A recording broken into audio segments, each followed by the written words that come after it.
نحمد و نصلی علی رسولہ الکریم اما بعد۔ رسالت محمدی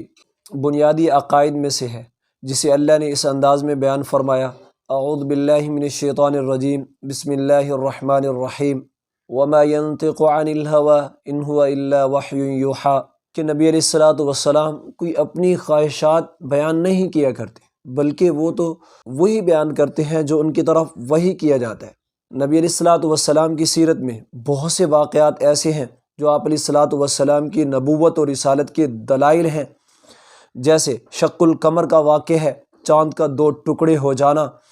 کنکریوں کا کلمہ پڑھنا۔ انہی میں سے ایک اہم واقعہ نبی علیہ الصلوۃ والسلام کا جسمانی معراج ہے، جس کو اللہ نے سورۃ بنی اسرائیل کے اندر یوں بیان فرمایا: اعوذ باللہ من الشیطان الرجیم، سبحان الذی اسری بعبدہ لیلا من المسجد الحرام الی المسجد الاقصی الذی بارکنا حولہ لنریہ من آیاتنا انہ هو السمیع البصیر۔ پاک ہے وہ ذات جو اپنے بندے کو راتوں رات مسجد حرام سے مسجد اقصی تک، پھر وہاں سے ساتوں آسمان تک، پھر وہاں سے سدرۃ المنتہا تک یہ سب لے گیا،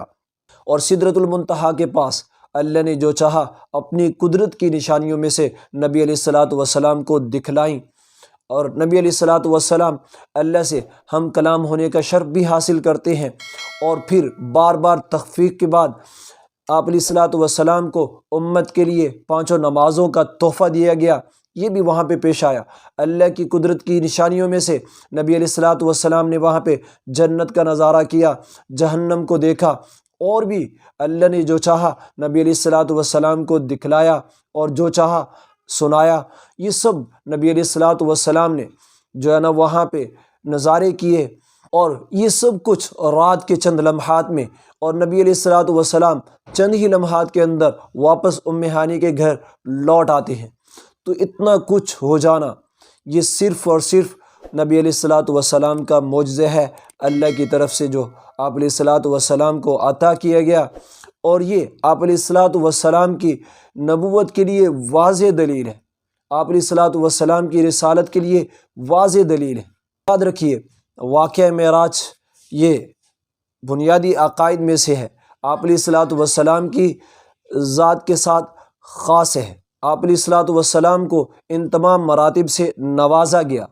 لیکن اس میں ایک جو بات